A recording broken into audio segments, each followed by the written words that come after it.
Good afternoon. My name is Michael, and I will be your conference call operator today. At this time, I would like to welcome everyone to the Warrior Third Quarter 2025 Financial Results Conference Call. At this time, all lines are in listen-only mode. Following the presentation, we will conduct a question-and-answer session.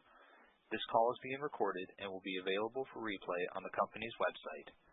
I would now like to turn the conference over to Brian Chippen, Chief Accounting Officer and Controller. Please go ahead. Good afternoon, and welcome everyone to Warrior's Third Quarter 2025 Earnings Conference Call. Before we begin, let me remind you that certain statements made during this call, including statements relating to our expected future business and financial performance, may be considered forward-looking statements, according to the Private Securities Litigation Reform Act. Forward-looking statements, by their nature, address matters that are to different degrees uncertain.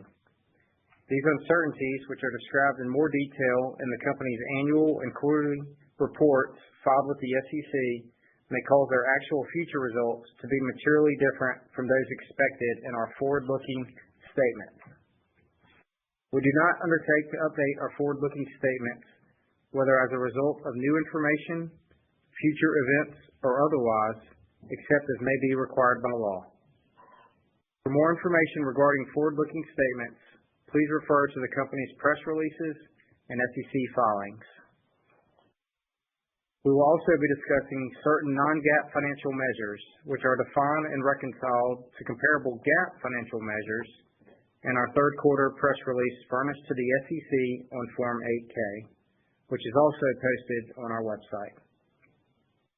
Additionally, we will be filing our Form 10-Q for the third quarter ended September 30th, 2025, with the SEC this afternoon. You can find additional information regarding the company on our website at www.warriormetcoal.com, which also includes a third quarter supplemental slide deck that was posted this afternoon. Today on the call with me are Mr. Walt Scheller, Chief Executive Officer, and Mr. Dale Boyles, Chief Financial Officer. After our formal remarks, we will be happy to answer any questions. With that, I will now turn the call over to Walt. Thanks, Brian.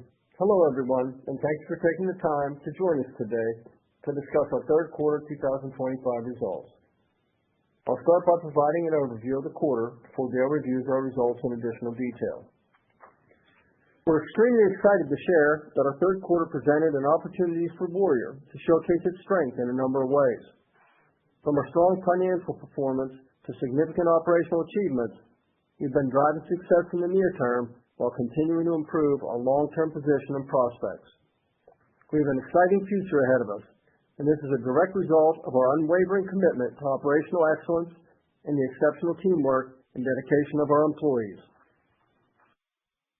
First, from an operational achievement perspective, I'm thrilled to announce that in October, we started the longwall operations at Blue Creek, which are approximately 8 months ahead of schedule. This remarkable accomplishment underscores our team's exceptional execution and reflects our commitment to driving shareholder value with high-value strategic investments.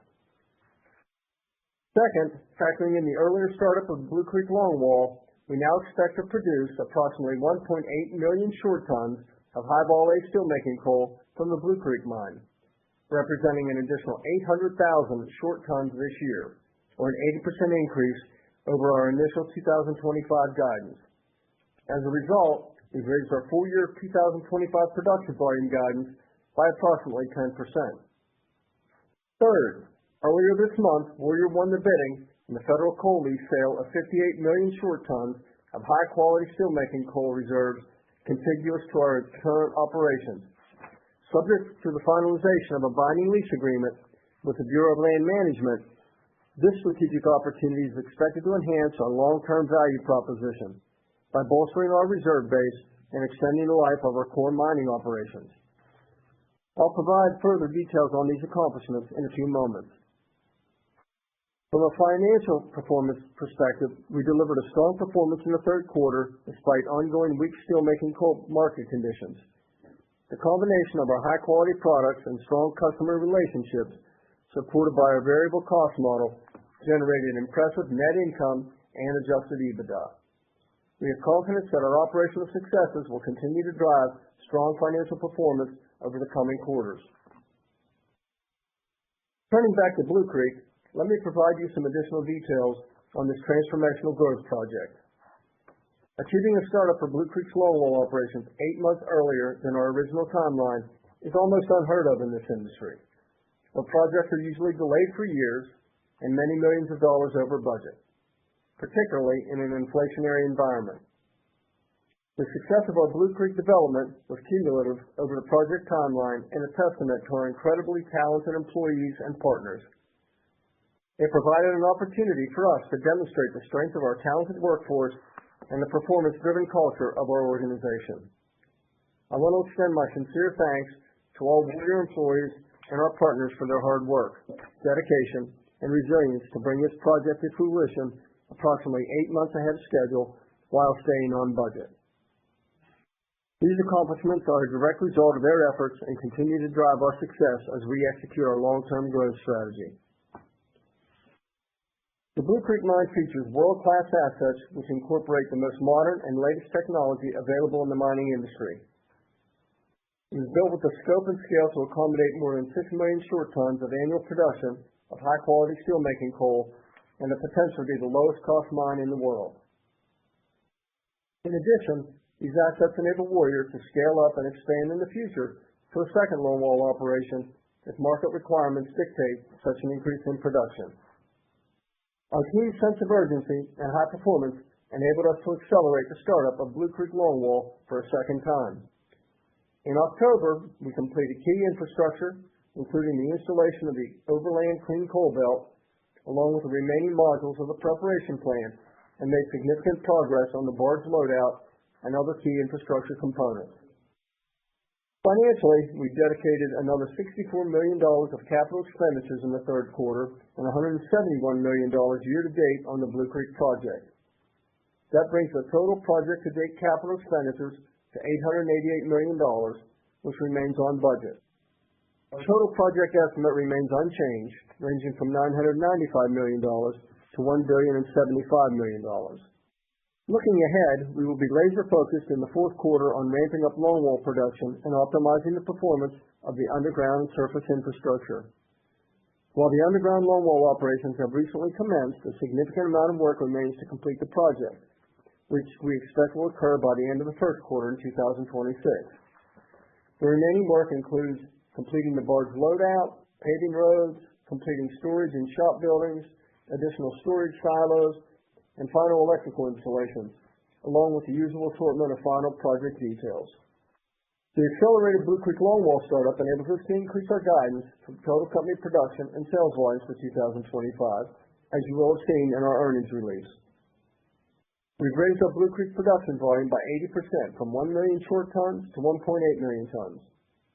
We expect to sell approximately two-thirds of the Blue Creek coal production, or approximately 1.2 million tons in 2025. This increase in production from Blue Creek raises our full-year outlook for production volume by approximately 10% at the midpoint of the range. This startup marks another critical inflection point in the development of this world-class asset, representing the start of transition from capital investment to free cash flow generation. Turning to another growth opportunity, we learned in September that we were the successful bidder in a federal coal lease sale administered by the Bureau of Land Management. Once we enter into this lease, the acquisition will expand our footprint strategically, with the addition of an estimated 58 million short tons of high-quality steelmaking coal reserves. These reserves are adjacent to existing infrastructure, which will allow for efficient integration into our current operations and capital planning. Also, this acquisition will allow for access to additional reserves that could further the life to both Mine 4 and Blue Creek. The total bid for the leases was approximately $47 million, which will be paid over 5 years. We appreciate the Bureau of Land Management's efficient review, the support of the Alabama federal delegation, and our local and state government officials in advancing this process. We also appreciate the Department of Interior Secretary, Doug Burgum, and the entire Trump administration for the support of mining on federal lands. While there are several regulatory and administrative steps that remain before Warrior finalizes the lease agreements with the Bureau of Land Management, we are actively engaged with the relevant agencies to ensure timely progress and compliance with all requirements. We expect this process will be completed shortly after the end of the government shutdown. Now let's turn to the steel and steelmaking coal markets during the third quarter, which provide the backdrop for our strong operational and financial results. Our markets face headwinds from increased Chinese steel exports, subdued global demand, and oversupplied seaborne steelmaking coal markets. Nevertheless, our team's focus and resilience enabled us to achieve record quarterly sales volume. The drivers underlying the weakness are the same as they have been for some time. First, exports of low-priced Chinese steel are up over 10% for the first 9 months of the year, compared to 2024, which was already a record year for Chinese steel exports. Second, with the exception of India, lackluster global steel demand continued because of trade uncertainty and tepid global economic activity. And third, the seaborne steelmaking coal markets remained under pressure due to strong supply, as demonstrated by strong Chinese domestic steelmaking coal production and a slowdown in Chinese imports. While there have been discussions in China of anti-involution and coal production controls combined with mine safety checks and shutdowns, those actions have fallen short in reality, while trade tensions continue to weigh heavily on global market sentiment. In addition, the European Union recently announced plans to protect the EU steel sector from the unfair impacts of global steel overcapacity by limiting import volumes and doubling the level of tariffs to 50%. These actions could lead to a recovery of steelmaking coal demand from Europe in the long term, but we do not anticipate a recovery anytime soon. Likewise, the steelmaking coal market remains oversupplied, as demonstrated by the prolonged period of weak pricing. According to the World Steel Association monthly report, global pig iron production decreased by 1.5% for the first 9 months of 2025 as compared to the prior year period. Pig iron production in China, which is the world's largest production region, decreased by 1.1% for the same period. The rest of the world's pig iron production experienced a decline of 2.5% for the first 9 months of 2025. India remains a bright spot with a growth rate of 7% and is expected to continue growing, with new blast furnace capacity expected to come online in the next year. Our strong sales volume was primarily driven by high contractual demand from our customers, combined with the strong performance of our existing mines and the additional commercial sales from our Blue Creek mine. This combination enabled Warrior to achieve a record high quarterly sales volume in the third quarter of 2.4 million short tons compared to 1.9 million in last year's same quarter, representing a 27% increase.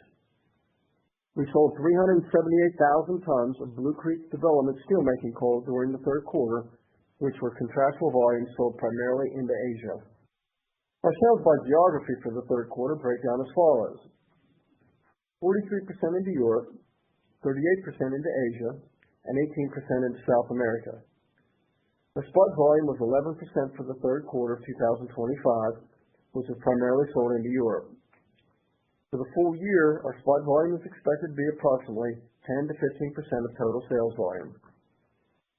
Production volume in the third quarter of 2025 was 2.2 million short tons, compared to 1.9 million in the same quarter of last year, representing a 17% increase.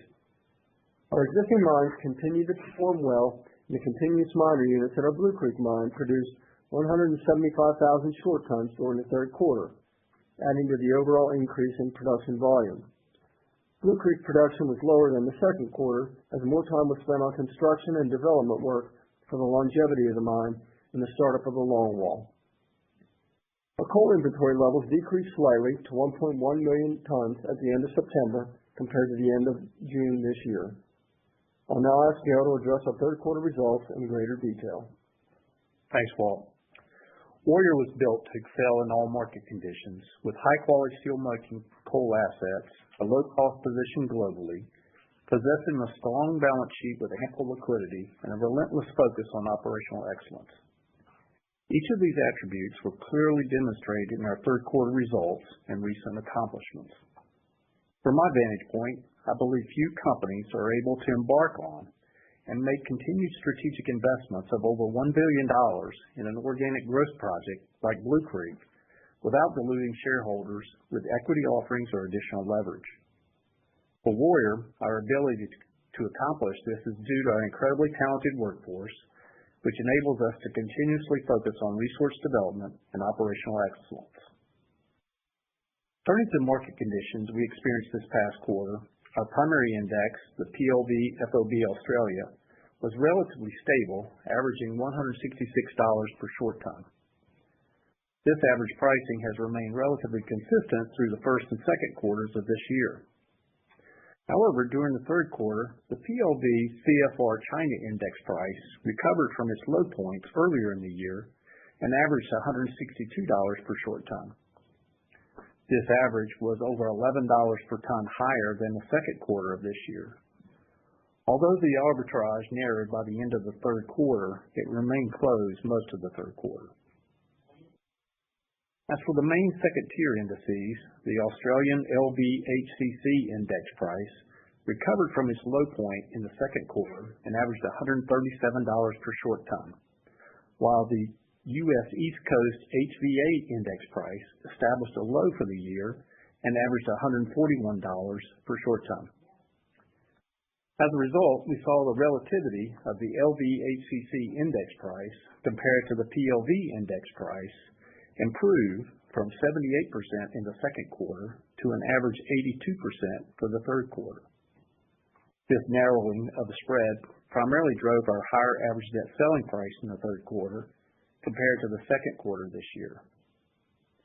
On the contrary, the U.S. East Coast High Vol A price index recorded a decrease in relativity from 92% to 85% during the same period. We achieved a gross price realization of 83% for the third quarter compared to 93% in last year's same quarter, which was a function of relative index pricing, product mix, geography, tariffs, and freight rates. The 83% achievement was 3% better than the second quarter of this year. This result was lower than our annual targeted range of 85 to 90%, primarily due to three things. First, the LV HCC index price relative to the PLV index price has widened compared to the historical relationship between these indices. Second, we sold a higher mix of High Vol A product versus premium low vol product.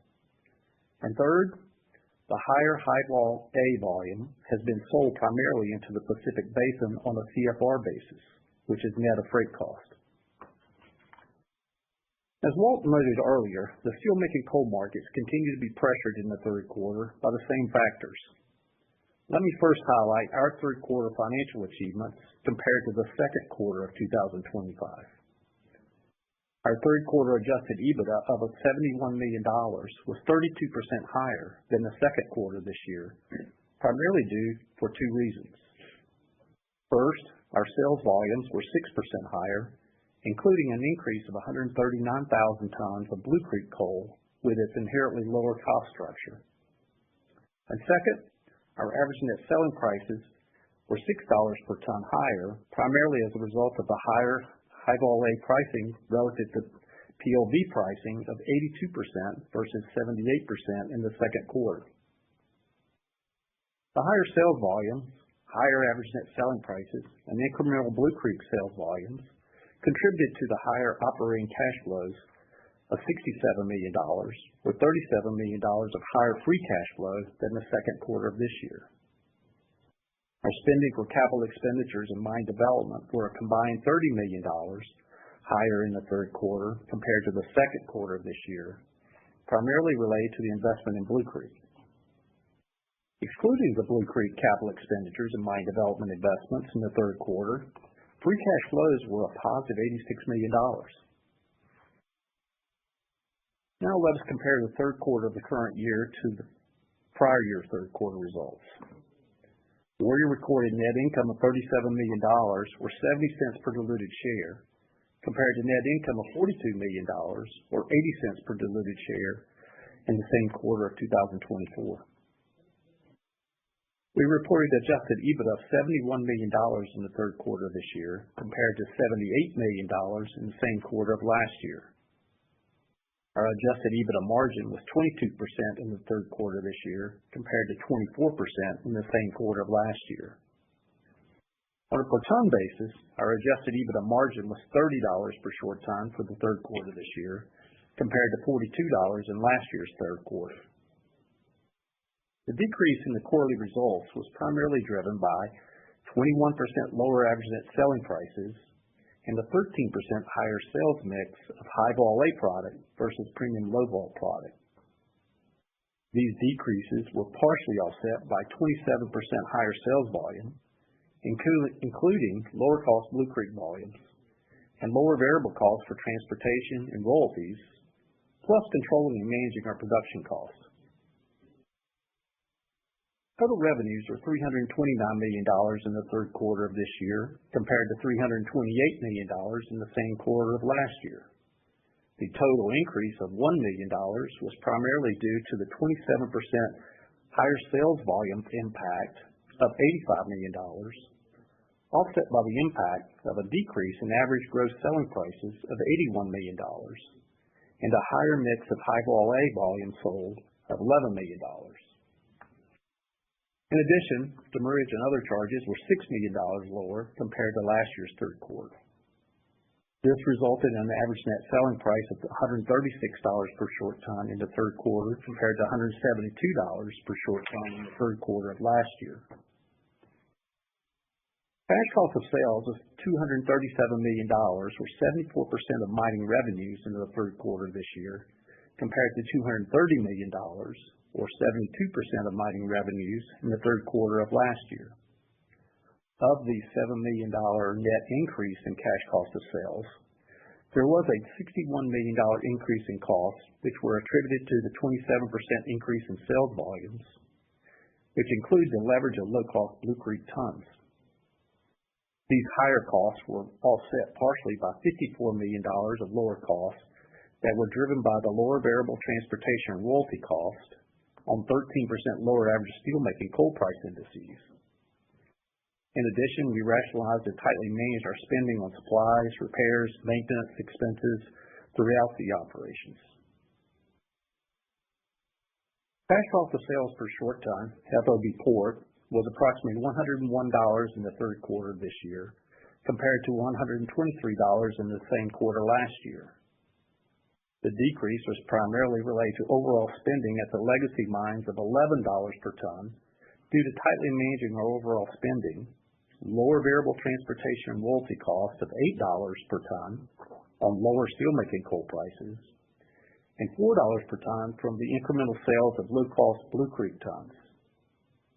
While we were able to manage our spending tightly during the third quarter, some cash costs, such as repairs and maintenance, may be higher in future quarters due to potential unexpected breakdowns that would require investment to restore the equipment to their normal operating status.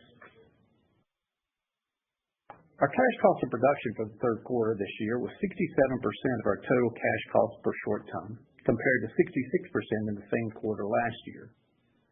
Overall, transportation and royalty costs were 33% of our cash cost of sales per short ton in the third quarter this year, on lower average net selling prices, compared to 34% in the same quarter last year.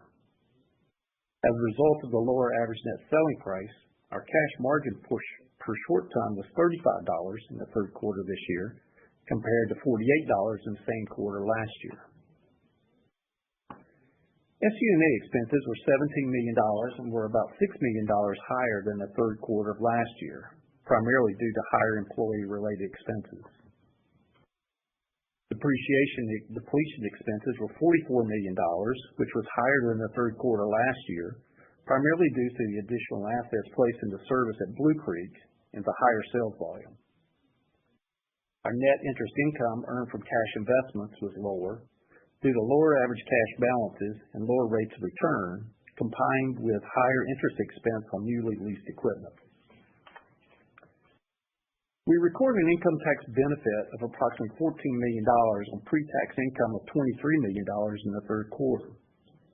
Our year-to-date effective income tax rate varied from the statutory federal income tax rate of 21%, primarily due to tax benefits recognized for depletion expense, marginal gas well credits, and a foreign-derived intangible income deduction, which exceeded forecasted pre-tax book income. Turning to cash flow, free cash flow was a negative $20 million due to $105 million in operating cash flows, less cash used for capital expenditures and mine development of $125 million. Capital spending totaled $83 million, which included $64 million spent on the Blue Creek project, as previously noted.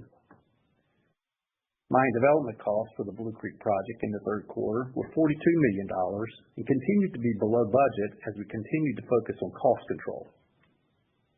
Working capital decreased by $31 million during the third quarter, primarily due to lower accounts receivable and higher accrued expenses. Our investment into Blue Creek is generating revenue and contributing positive operating and free cash flow to the overall company.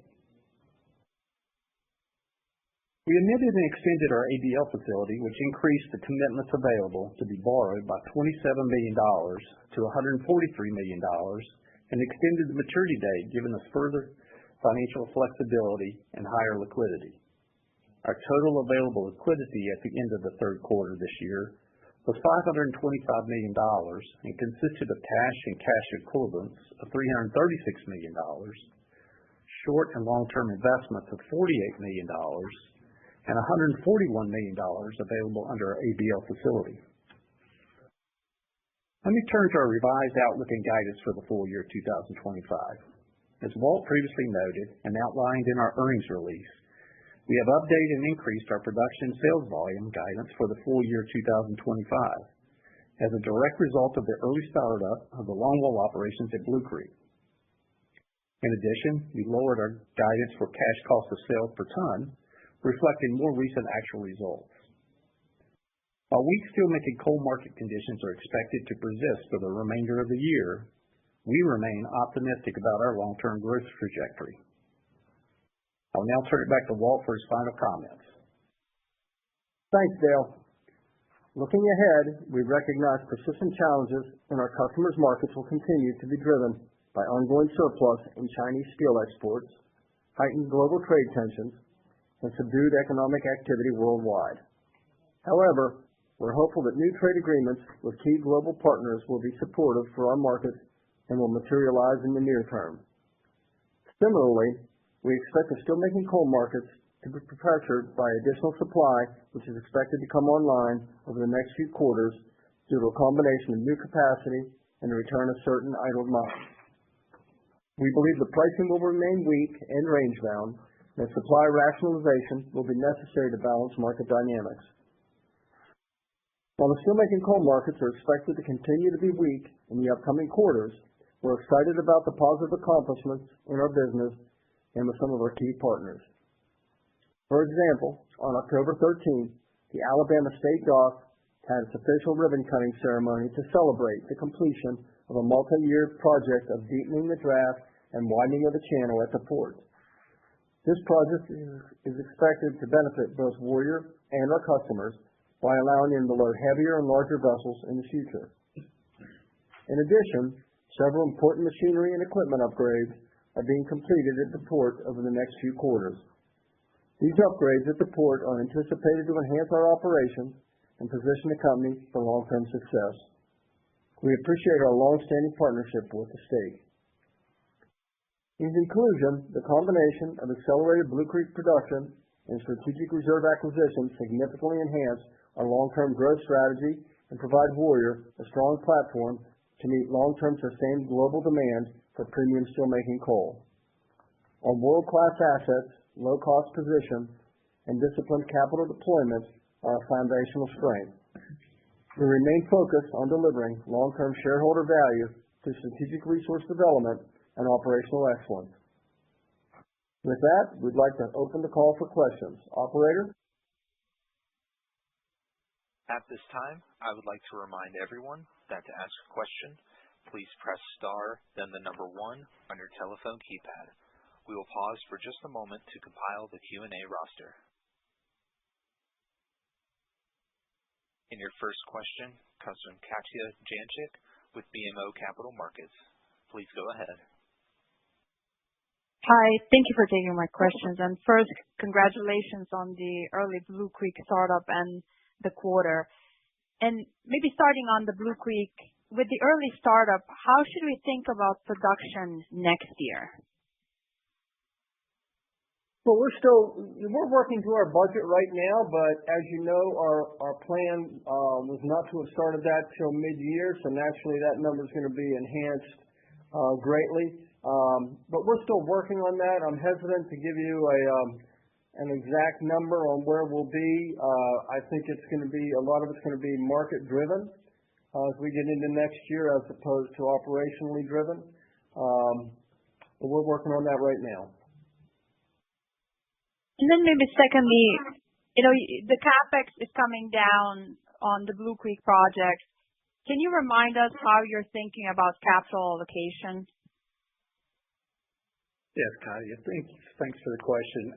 Well, I think it would be similar to what we've done in the past. When we generate the excess free cash flow above the needs of the business, and we will return cash via different methods, which will be the fixed quarterly dividend, which I expect would be higher in the future. Supplement that with some cash special dividends and possibly some stock buybacks along the way selected. Perfect. Thank you. Thank you. And your next question comes from Nick Giles with B. Riley Securities. Please go ahead. Yeah, thank you so much, operator. Guys, I really want to commend you on this incredible achievement. I know Tuscaloosa breeds champions, but it's clearly not just football. So my question was, what does this mean from a hiring perspective? Do you still need incremental workers to ramp up here? And then the sales are expected to be market driven. Would you plan to build inventory, or would you really toggle production just on market conditions? Thank you. Well, I think the first part of your question on how many people, do we still need more people? We're okay running at the pace we are right now, but we'll continue to hire over the next year easily, and probably continuing beyond that. But I think next year we'll be looking at a balance. We'll look at, as I've said before, we really wanted to make sure that we had a certain percentage of the tons tied up before we ramped up.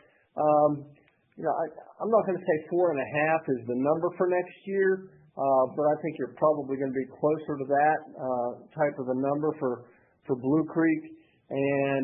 But we'll be looking at cash flow. We'll be looking at what's happening in the market. We don't want to build a bunch of inventory, and we don't want to flood the market either. So we're going to be balancing all those factors to make sure we maximize the value for the company.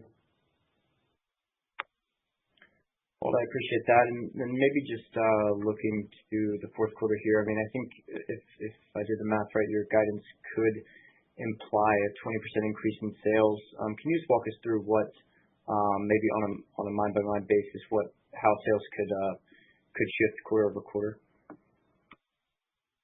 Well, I don't have that breakout by mine, but with what we said is 2/3 of that volume of Blue Creek for the year should be sold this year, 1.2 million tons, and we've sold about half of that so far through the end of the third quarter. So you're going to see a big jump just because of the Blue Creek tons there, Nick. So that's the biggest driver in the fourth quarter. Got it. Thanks for that, Dale. Maybe one last one, if I could. It's good to see you were able to tuck in such a significant amount of reserves at a reasonable cost. I think you mentioned this is relevant to Mine 4 and Blue Creek. But my question is, how much does this acquisition influence any potential decision to add another longwall to your operating footprint?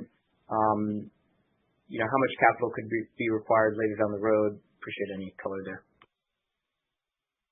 Well, what I've said in the past is an additional longwall. You're probably looking at incremental capital, probably out of $300 million or so, because you're going to have to add 3 CM units. You're going to have to add another longwall.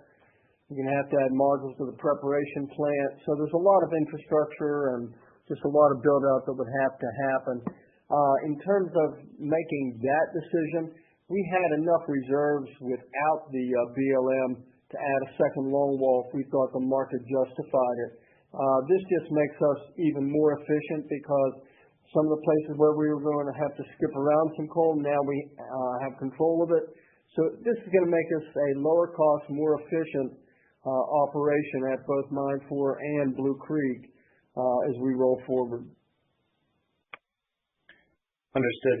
Well, guys, congratulations again and continued best of luck. Thank you. Thanks. And your next question comes from George Edia with UBS. Please go ahead. Yeah, g'day, Walt, Dale and Brian. Hope you're well. Really impressive performance here. Good set of numbers, so well done. Can I just follow up on that question before? So, another longwall. Is it a price decision? Like if you were guaranteed, say, 200 metric benchmark PLV, would you do it? Like the spreadsheet math, it clearly works. When we get to sort of mid-26 as the first longwall at Blue Creek is ramped up, how would we go about thinking about the decision for another one?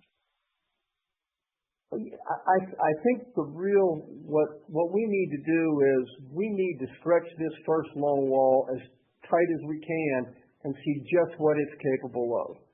You know, what we said is 6 million. I don't know where the top end is for that one longwall and how many CMs it takes you to support that one longwall if you're running it flat out throughout the year. So the real question is going to be where's that limit, and then beyond that, what's that next longwall get you? So I think we're years away from making that decision because I think there's still so much headroom on the first longwall. Yeah, okay. Thanks for that, Walt. And then maybe to Dale, you just sort of call out over those three factors: discounts, more high vol A, more Asia sales. How do I triangulate that with the low vol hard coking index flat quarter on quarter? Your realized price was up quarter on quarter, like that caught me off guard. Like how do I triangulate that going forward as well? Like more Blue Creek sales, more Asia sales. Is it likely that this was just a one-off really strong realized pricing quarter, or how do I sort of triangulate those factors?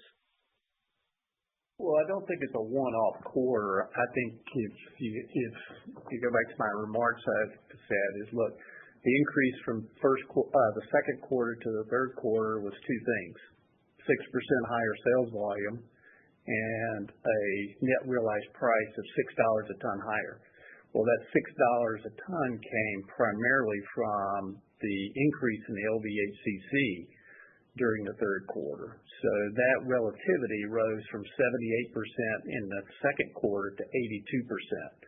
So that spread narrowed, right? So that drove that $6 a ton, which, just flowed to the bottom line. So think of it as that. Think of it that way. Pick your PLV price and then pick your relativity. Okay, so just for example, $200 PLV, 80% relativity, and you're going to be pretty close. So that relativity, that 82%, that 4% quarter on quarter jump is what I was talking about there. Sorry, Dale. Like that caught me off guard. Like more high vol A sales, more into Asia. Like how do we think about that going forward in a Q4, I guess, as well? Well, we don't break it out by geography, on a forward-looking basis, but we do think that in the long term, more volume will go into Asia long term as we ramp up Blue Creek. So that'll be a gradual climb over the next year or two. Yeah. Okay. No, that's right. And just last one on price. And like one more. I was just going to say one more thing, George, to think about there is, customers have their different time schedules throughout the year. So that's why we might sell more into Europe in one quarter versus another quarter. So it's hard for us to forecast that into the future as to what geography it's going to go into. So we don't have that preciseness very far out. We know about a quarter ahead, but not too much further out than that. Yeah, okay, no, it's fair. And then just what was sort of saying quite bearish sort of met coal prices at the start, but benchmark prices are up at 197 and flats are starting to now talk quite optimistic, the demand outlook ex-China. Any sort of color you can give? Well, I think I always try to be conservative in my expectations, and that's the way we run our company. And we make sure that we're able to respond to any positive market news, but we make sure we're prepared in the case of any negative market news. I don't, it's hard for me to see a reason why prices will go up or, at best they'll maintain the level they're at now, I think. But, it takes one event to cause this price to shift dramatically. But I don't know what that one event is right now. Yeah, it's hard to see on the demand side what the catalyst is. So then you're thinking about the supply side. And as we said in our remarks earlier, look, there's the Blue Creek coming online next year. There's other mines that are restarting next year. So you're going to have additional supply coming on that's going to keep that pretty balanced, we think, going forward. So it's hard to be too optimistic right now about what the next year or two looks like. Other than we should perform well because of Blue Creek coming online, and it's such a much low cost structure. It's we're going to benefit from that.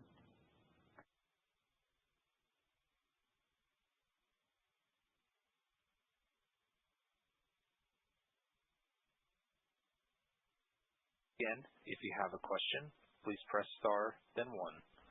Your next question comes from Nathan Martin with the Benchmark Company. Please go ahead. Thanks, operator. Good afternoon, gentlemen. Congratulations on the early longwall startup. Just wanted to come back to the pricing question quickly. I think maybe what we're trying to figure out is how should we think about realizations versus the benchmark, kind of going forward as you bring on these additional Blue Creek tons. Do you think you can get back to kind of your targeted 85 to 90% range of the benchmark? Well, that's what our target is. So, yes, I think we can get there. It just depends on, what the markets do. I mean, we can't control that. So my crystal ball says maybe. Prices change all the time for different reasons. And it's just, if you can't predict it, I can't predict it, right? What prices will be tomorrow. So, just the realizations are what they are. We're 83%. Our target range is 85 to 90. We're creeping up. It depends on what continues to happen with, HCC pricing in the Pacific Basin. That will be a big determinant of where we get to. I think, said another way, we definitely think we will get back to that 85 to 90. The question is just when. Yeah.